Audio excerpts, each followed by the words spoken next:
Hello, তোমার আমার বিয়ের কথা, হ্যাঁ তা বলে গেছো। হালু এ কথা বলে কুমড়াকে বলল যে তুমি আমাকে বিয়ে করবে কবে।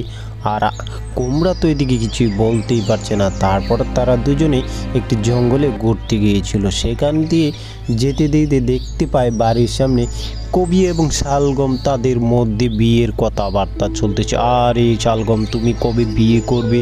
আর এদিকে কলা আর মরিচ তো খুব আনন্দে বাড়িতে নাচ গান করতেছিল, বলতেছিল যে মিষ্টি কুমড়ার বিয়ে আমরা খাবো।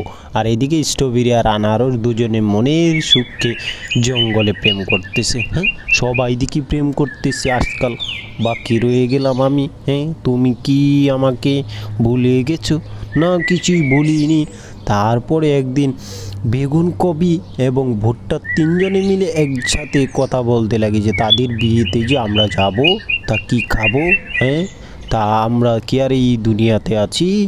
তা সেই কথা বলতে বলতে পেঁয়াজ এবং ক্যাপসিকাম এবং টমেটো বলে, হ্যাঁ, আমাদেরকে আজকাল যেভাবে কুচি কুচি করে রান্না করতেছে মানুষজন, তা এভাবে দিলে তো হয় না, আমাদের বংশ নির্বংশ করে দেবে ওরা।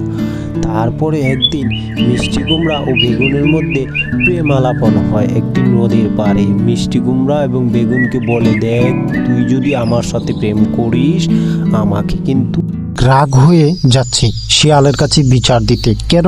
কারণ হচ্ছে পিঁপড়া তাদের খাবার নিয়ে যাচ্ছে, তাই ভালু অনেক রাগ হয়ে যাচ্ছে। রাগ হয়ে একদিন পিঁপড়া তার ভালুর অনেকগুলো খাবার নিয়ে চলে যাচ্ছে। পিঁপড়া বলে, এতগুলো খাবার?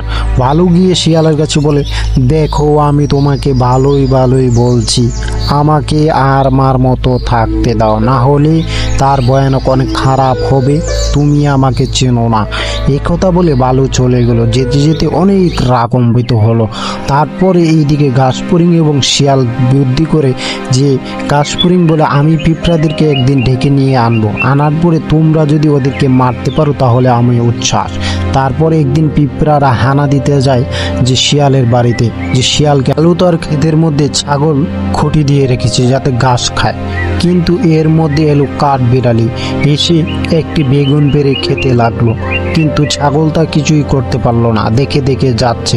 তারপর এদিকে আবার খরগোশ দুটি গাজর খুঁড়ে মাটির নিচে দাঁড়িয়ে আছে। সে বাপ একজন আরেকজনকে বলছে, তুই খা। হ্যাঁ বলছে, তুই খা। কিন্তু পিঁপড়া তো আর জানে না, পিঁপড়া বালুর গর্তে গিয়ে বিশাল এক খাবার এনেছে।